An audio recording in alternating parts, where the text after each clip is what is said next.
Hey everybody, it's batjac JW right here, and you're tuned in. You're listening, right? You're tuned in to Chatbox, and I thank you for tuning in. I guess the beauty of this is you can tune in anytime you want and check it out, listen to it. What are we up to? What are we doing? Got my coffee because it is the morning when we're doing this one.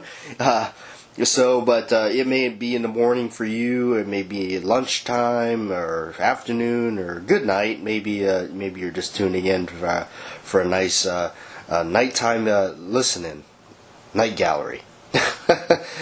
Rod Serling, right? No. All right. But I appreciate it because these have gotten really popular, and that's really awesome because it gives me a little bit of a different type of freedom to kind of do other things and just kind of ramble on, cover a lot of just strange, random topics, I guess you could say. But and it's also easier to when you make videos on YouTube and stuff. When you do the videos, you have to try to condense a little bit for the most part because you don't want to take off with too much just rambling and because the video would wind up being just forever, and then nobody's gonna want to tune into a video that long. But I guess this format is a little bit different. You know, the cool thing is I actually read some comments and that you're saying, hey, you just got back from the range, I'm tuning into this thing or something like that, or maybe you just got done with a hard day's work, you kick your boots up or your feet up and just kind of sit back and have a drink or have a coffee or something and just kind of wind down. That's always the beauty of stuff like this. So anyhow, this time around I thought about a kind of a thing that I've always wanted to do. I've touched on it many times, but that is some good coffee. But I touched on this many times, but never really had the chance to go into, I guess, a great amount of detail in it. And this is regarding the grips that I have made.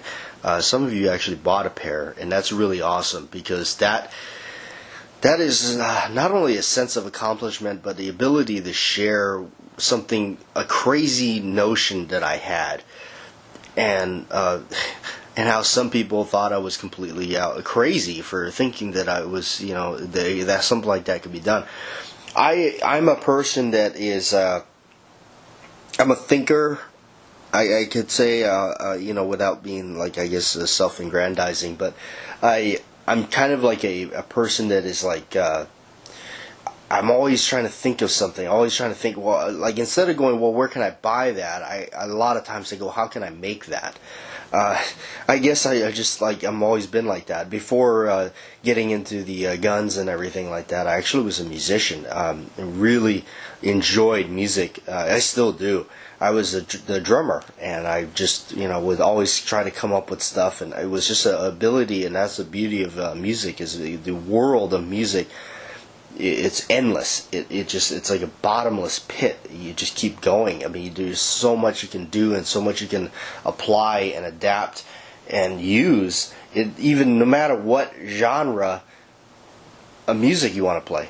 So that's just kind of a little touch on that. So how did this grip thing start? Well, as a youngster, I grew up watching John Wayne movies, and I still watch John Wayne movies. And John Wayne was always just that, to me, was just the iconic hero. He's still my hero. I look up to him so much, and he's just, not only is he just the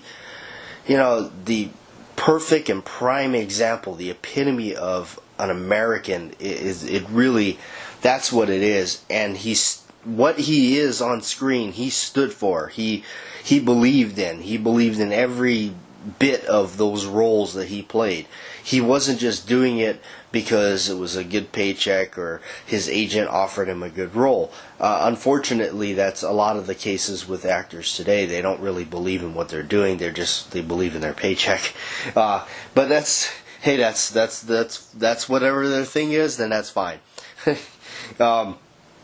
But no, John Wayne was definitely somebody that stands out in the movie history. He stands out not only as a phenomenal actor. He's just you got actors like him where all they need to do is just be on screen no matter what, and the audience is grabbed.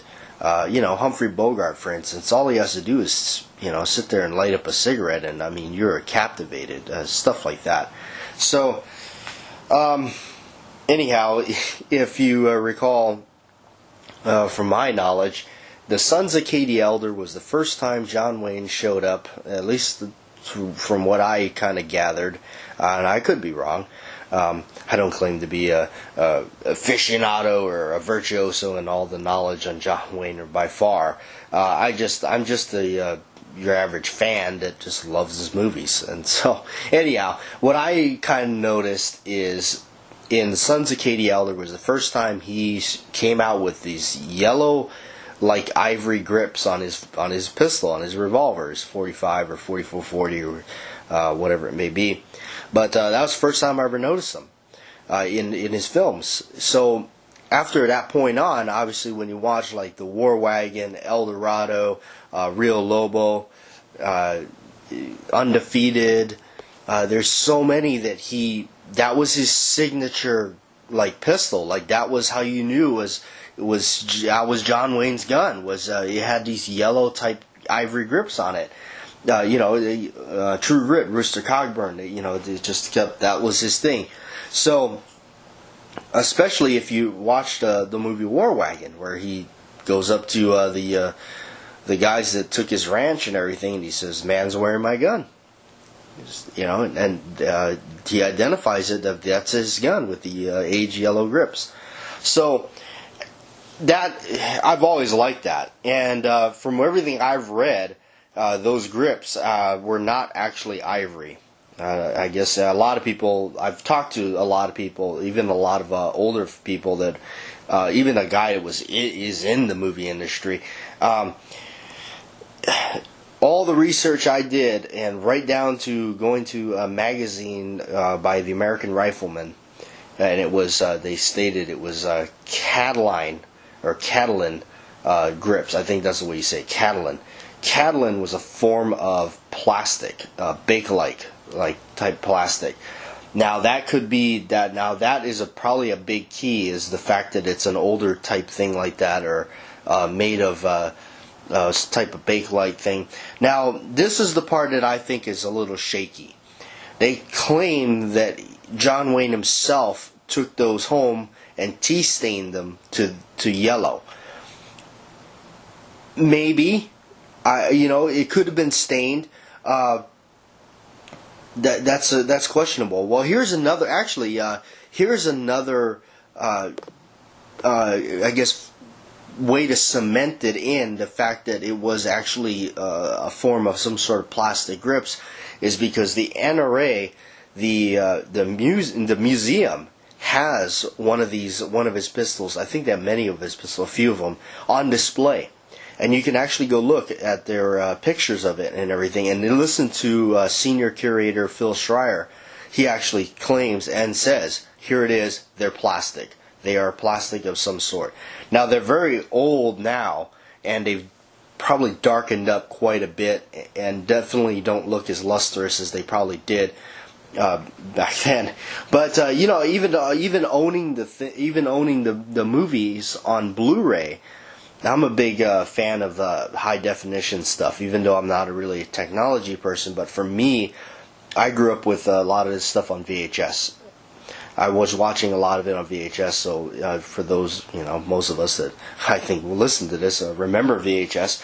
that the picture wasn't the greatest. Nowhere near like what we have today, like Blu-ray and all that stuff. So when I watch a Blu-ray, like especially a John Wayne film, it's like watching a whole new film again because the clarity is amazing. Now when you watch it, you can actually see. You're like, wow, okay, you can actually see those grips. And they do have like this really highly polished look to them, so you get to really see them really well. So anyhow, that's just kind of his thing, that was what it, so I do recall that they said that the ones that he used in the shootist were actually genuine, some sort of bone or ivory or some sort, made by the Great Western Company. According to the magazines and photographs I've looked at, explaining those two beautiful firearms that he had, they were made for him. Now he used also his signature belt and all that, but anyway, the grips. I see. This is why we get to rambling, get to off-topic stuff. So, all right. I'm one day the NRA sends me a magazine. It was probably American Rifleman or one of those magazines that shows off the new products. Well, I'm flipping through the magazine and I come across this thing called a Cimarron Rooster Shooter, and it was a single action pistol, 45 Colt, long Colt, whatever you want to call it. And I saw it, and it had yellow grips on it, and that's the first time I ever seen this. And mind you, I was pretty fresh into buying guns and getting into that stuff. So when I saw that, I just almost jumped out of my skin, and I said, "Wow, what is? I gotta get. What is this?" So I immediately started looking around on the internet for it. So first thing I do. Well, I drink a cup of coffee, but no. First thing I do, I call up my friend. He's the FFL holder. That's a federal firearms licensed gun dealer in the town. And I said, hey, I call him up. I said, hey, I just found this gun that I really want. Can you look for it and try to get it for me? And so I said, yeah, it's a Cimarron Rooster Shooter. It's got these, aged yellow type, orange, yellow, whatever. I think they explained it, orange finger groove gripped pistol. So he goes, yeah, I'll look. And so he goes on the search and everything. And it took some time. He couldn't find it at first. But when it was allocated. That's what it is. Whenever you hear that in the gun business, allocated, it means you have to go on a stock watch. So you basically throw your name on a list, and when one comes through and the distributor, depends on what distributor you're using. There's many.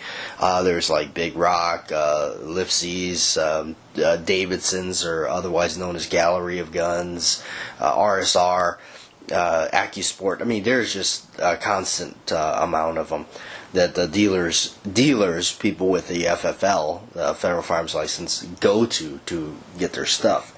So he goes on the list and he says, all right, well, we'll see if we can get one.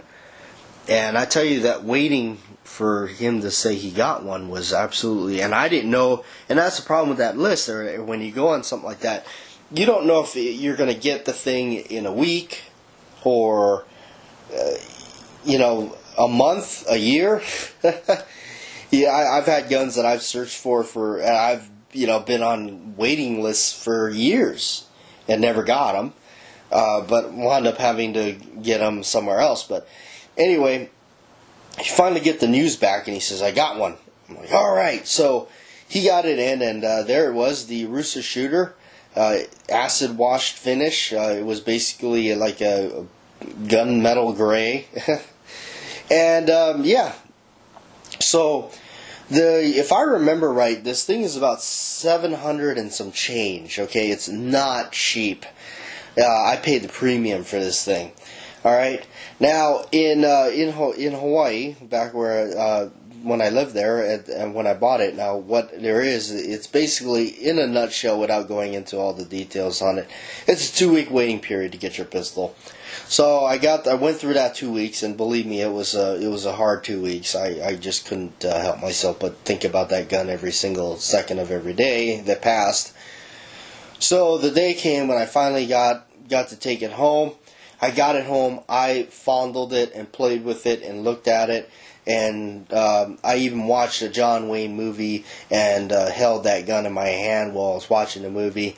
And now, if you haven't noticed or haven't bought that gun or looked at it, the thing is, it literally, they acid wash the finish. That sound right now you're hearing is a frog. Can you believe that? Anyway, back to the topic, right? Before we were interrupted by a barking frog. The finish on it is acid wash, so they remove the bluing, and it would rust. Well, at least for me it did. And I don't know if living in Hawaii had anything to do with it.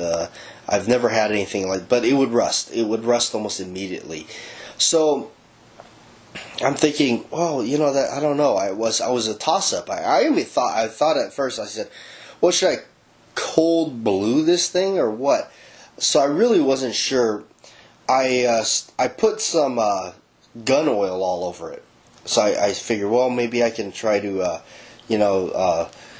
do some gun bluing on it or something. But I thought, yeah, well, I'll put oil on it. Maybe let the oil saturate it or something like that. Maybe it'll help protect it a little bit. So I smothered the thing in oil. I don't remember exactly what oil it was. It's probably CLP back then. That's what I was using the most of. So had the thing coated in CLP, and I put it on top of a cardboard, like a little sheet of cardboard, and I had it on there, and it slid off this cardboard. I don't remember if I believe it was on the desk, or I moved it. I think I went to pick it up off the desk or something. It slid right off, hit the ground, and the first thing I saw was pieces fly, and I already knew what that was. That was the grips. Now, my heart sank. I didn't even have this thing 24 hours. I didn't know what to do. I went and I picked up the piece, and I found it, and luckily it looked like it could be glued. That was, obviously, the first thing I did was glue it, super glue, and it was okay, but it just wasn't the same. It was broken. I was absolutely devastated. I noticed on the reverse side of the grips there was a company. It was called Bar S. Of course, I get on the phone, try to call them. It was probably just really late. That's the one thing when you're living on an island, that the time zone is so different. So, call them in the morning, and no answer. And then so I called Cimarron. And they told me, basically, Cimarron told me that, well, we don't have, right now, the guy that made those grips, because I told him, I said, well, it's Bar S grips. And he says, yeah, well, the guy, that business is no longer around. And we don't have anybody to make them right now. And, you're actually lucky you have one of those things. I mean, basically, everything you don't want to hear. When your favorite brand new thing just went crashing down. So I must say, I don't like to speak badly about any companies or anybody for that matter, but I have to say this. I'll have to touch on this. Cimarron's customer service was terrible. They really did not want to help me. They really it seemed like they just really didn't care. And for somebody like me that just spent over $700 on one of their products, they really did not help me out at all. And you know what? In the end, like I look at this, like it was for the best. It really was. All of this was really for the best. So I contacted my friend, told him what happened. He says, "Man," he goes, "I don't know." I didn't get the gun from Davidson's, because if it was from Davidson's, it would have had a lifetime guarantee. So we could have sent it back and got another one. But this wasn't. You couldn't do that. This wasn't the case. He didn't get it from them because they didn't have one. So I sat there with this thing, and that was it. I started to look online, and I didn't know that you could actually buy yellow grips. I didn't know that. I didn't even know where to begin searching for something like that. So the first thing I did was I went on to like Midway or Amazon, one of the two. I don't know. I bought some Hogue, whatever synthetic ivory type grips, whatever the ones they sell you. They're just white grips. I figure, well, I buy those, I'll stain them and put them on my gun. All right, yeah, that okay, we'll do that. I mean, mind you, like I'm in complete pain because it's like all of this just seems so backwards, because I ordered this gun specifically for the grips, and now here I am. I've taken the grips off and trying to makeshift something else onto it. So I get these white ivory plastic grips from Hogue or whatever. Yeah, it's Hogue, and I put them on the gun, and obviously they don't fit, and that's when I learned fitting grips, and I learned the hard way because I messed them up in fitting them. I didn't know how to fit the grips. That's where I learned, by basically screwing up a pair. But I go to stain these things, okay? Now, first thing that comes to my mind is, what do I stain them with? Okay, fabric dye. That's usually what I've stained all kinds of things with. It was fabric dye. Went to the store, bought some fabric dye, threw it in there, tossed those grips in there, let them, soak around, pulled them out, washed them, and I said to myself, that clearly didn't work. And they were still the same color. I mean, maybe slightly discolored, but no, for the most part, the same color. In fact, so much the same color, like it actually, I was very befuddled. I couldn't, because this stuff, fabric dye, I don't know if you ever mess with fabric dye, but it's RIT fabric dye. You have to be really careful with that stuff. It will stain everything. Your skin, you splash that stuff anywhere near your porcelain, or even fake porcelain countertops or basin sinks or anything like that, it's over. Like, it's going to stain bad. So you really have to be careful with that stuff. It wouldn't take. So I left it in there for like a couple hours. Took them out. Nothing. Not even any permeation. Nothing. It was like, okay, something's not right here. This is not good.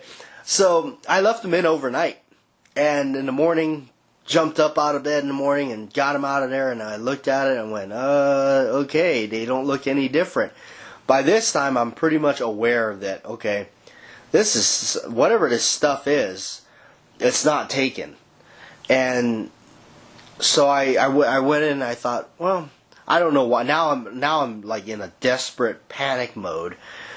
I grabbed, I went to the store and grabbed food coloring. and I got food coloring. And obviously that didn't work. It just wouldn't do it. Food coloring, coffee. I don't even know why I was trying that at that point, but I literally did. Yes, coffee, but it was not working. So I'm trying to recall a lot of this, and so the next step was, okay. I thought about it, and I came up with this idea. Now, a good friend of mine came down to my job, and I was talking it over with him, and I was getting off work in about a couple hours, and I said to him, I said, hey, you want to come with me to the store? I want to try some ideas. He says, or we were brainstorming it at the counter, and I came up with the idea. I said, what if you broke a Sharpie marker open and dripped the ink from the Sharpie marker onto this thing? And he says, that might work. He's like, yeah, a Sharpie marker, that's so. Okay, we went to Office Max or Office Supply or something, bought some Sharpie markers. I didn't want to do that in a parking lot or anything like that, so I went and took them home. While at the same time we're out, he told me, he says, you know what? He says, why don't you try resin pigment? And I said, will that work? He says, I don't know. He goes, it might. He's like, that's some pretty harsh stuff. Because you're talking straight chemicals there. The key word, chemicals. And I thought, oh yeah, okay, let's try that. So we went to the nearest hardware store. Now in Hawaii, people make a lot of fishing lures and surfboards. So it's very easy to find that kind of stuff. That was the benefit of that. So there it was, and this stuff was like $15 or something, or it was not cheap. And I said to myself, man, that's really going to suck to buy this thing, and then it's not going to work. And I said, well, I sure as heck ain't, I don't know what to do. My friend opens the container, puts his finger into it, and like a little dab of it, closes the container, goes, let's go out to the car real quick. Hey, okay. Went out to it's like paste in a jar. Went out to the car, rubbed it on there. I know this is probably not a good thing to do. But hey, it was either that or spend $15. I didn't ask him to do it, he just did it.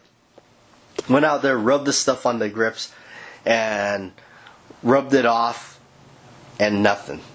Okay, so I would have just basically, if I would have bought that thing, it would have been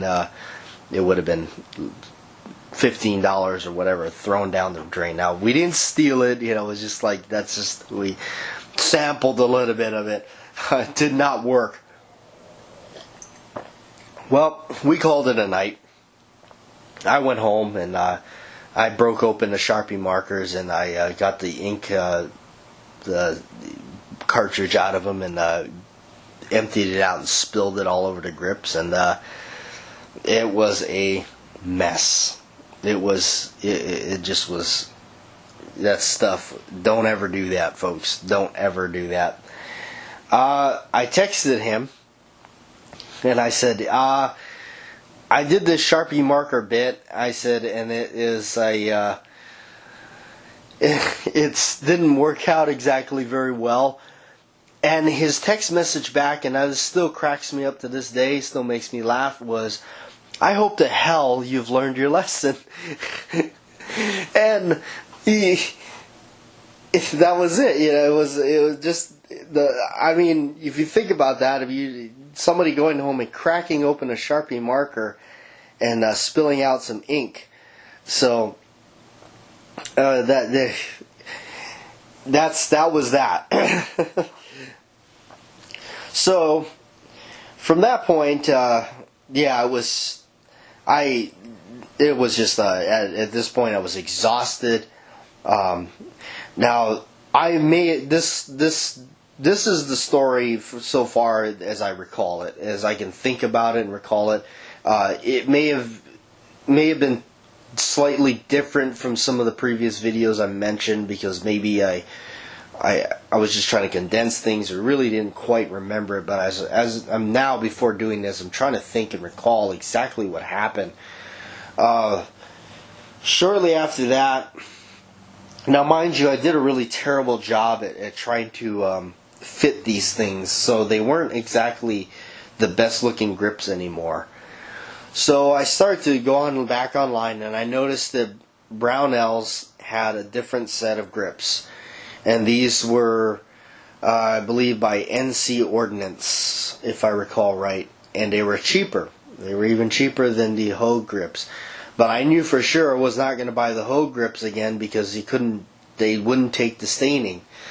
So I bought these other grips, and so I'm sitting there with those, waiting for those to come in. I'm sitting there. So I start getting online, and I start actually researching how to stain these polyurethane or polymer grips.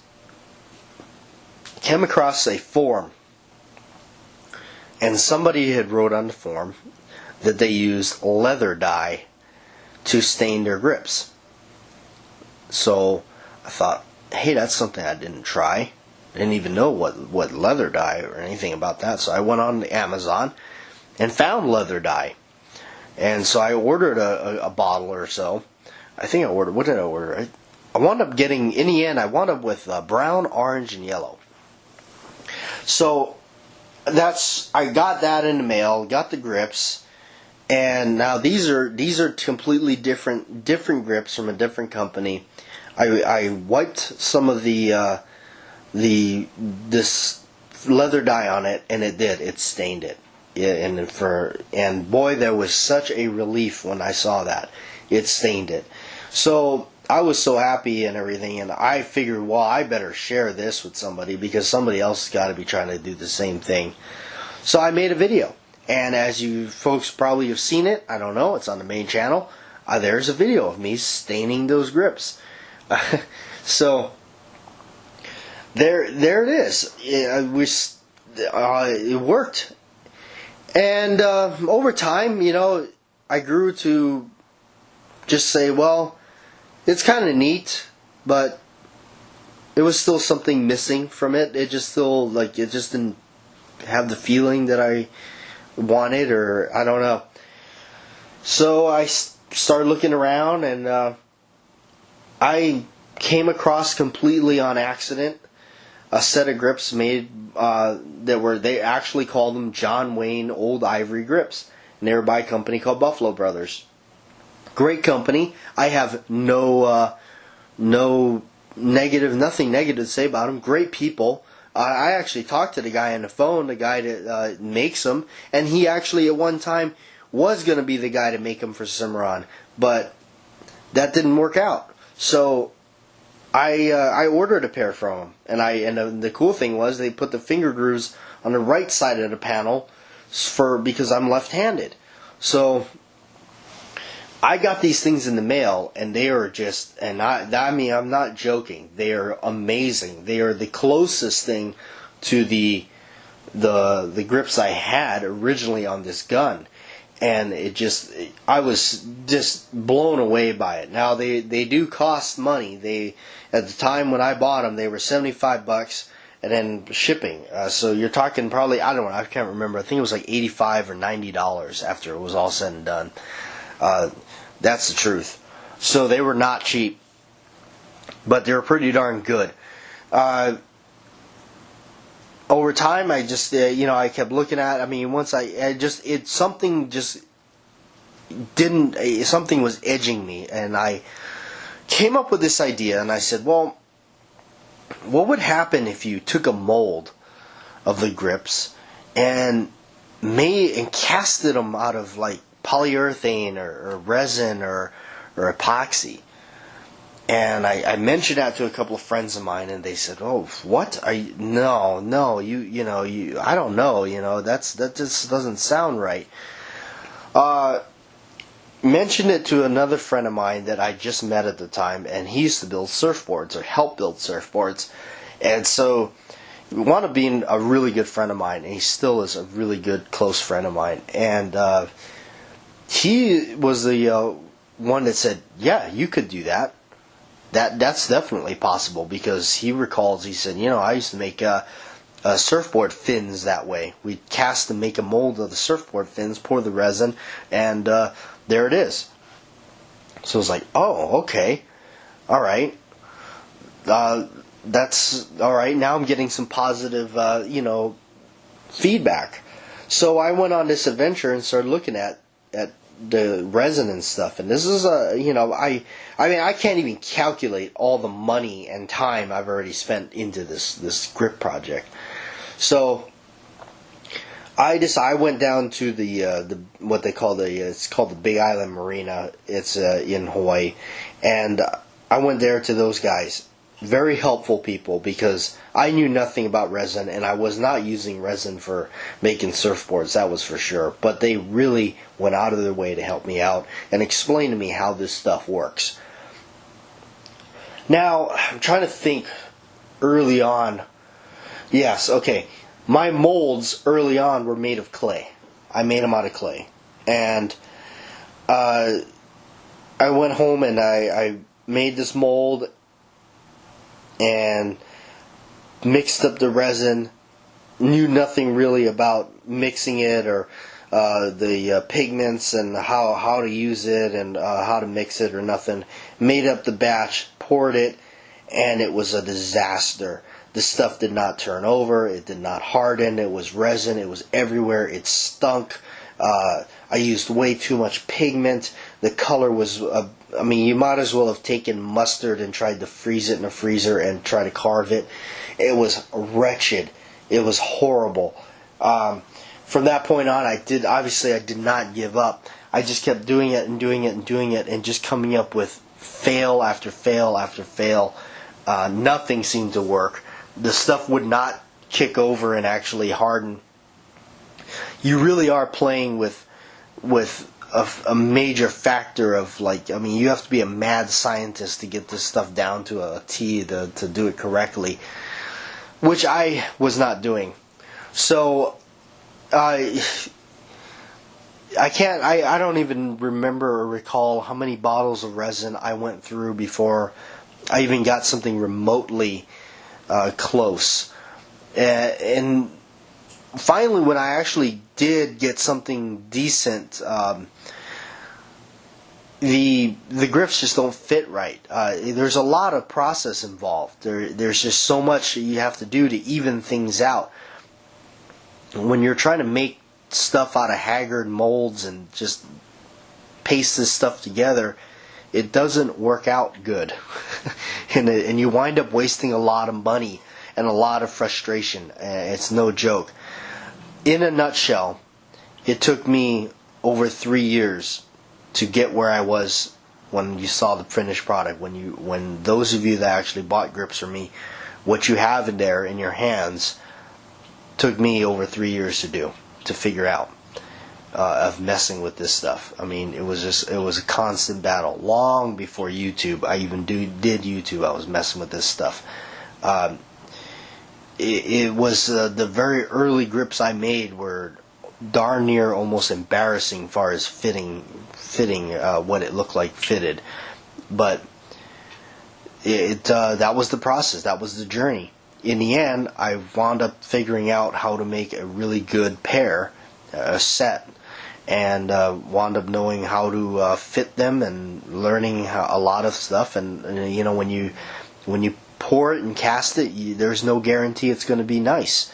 There's no guarantee it's going to be even, and when you shape it out, it's going to fit the gun right. There's no guarantee. You can only hope that it does. And so you don't know by then. I mean, if it's going to be worthy or not. And unfortunately, by then your hands are raw from sanding and polishing and working with them, and you're covered in that resin dust, and you're probably got a migraine from the smell of the resin and everything. So, but yeah, that was it. I mean, that was the story, and it was brutal.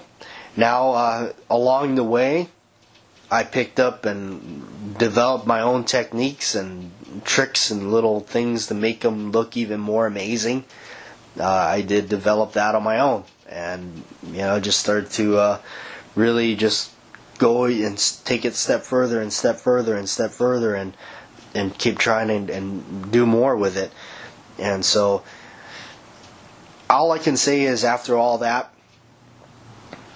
dropping those grips on the ground was probably the happiest accident to have happened. It really was. I say that now, but I really am so glad that had happened, because the ability to be able to create and make those grips is definitely a really awesome. So that's it. That's the story. That's what happened, and far as I can recall. So anyhow, thanks for listening and thanks for tuning in. I'm batjac JW, and that is the story of my grips that I've made.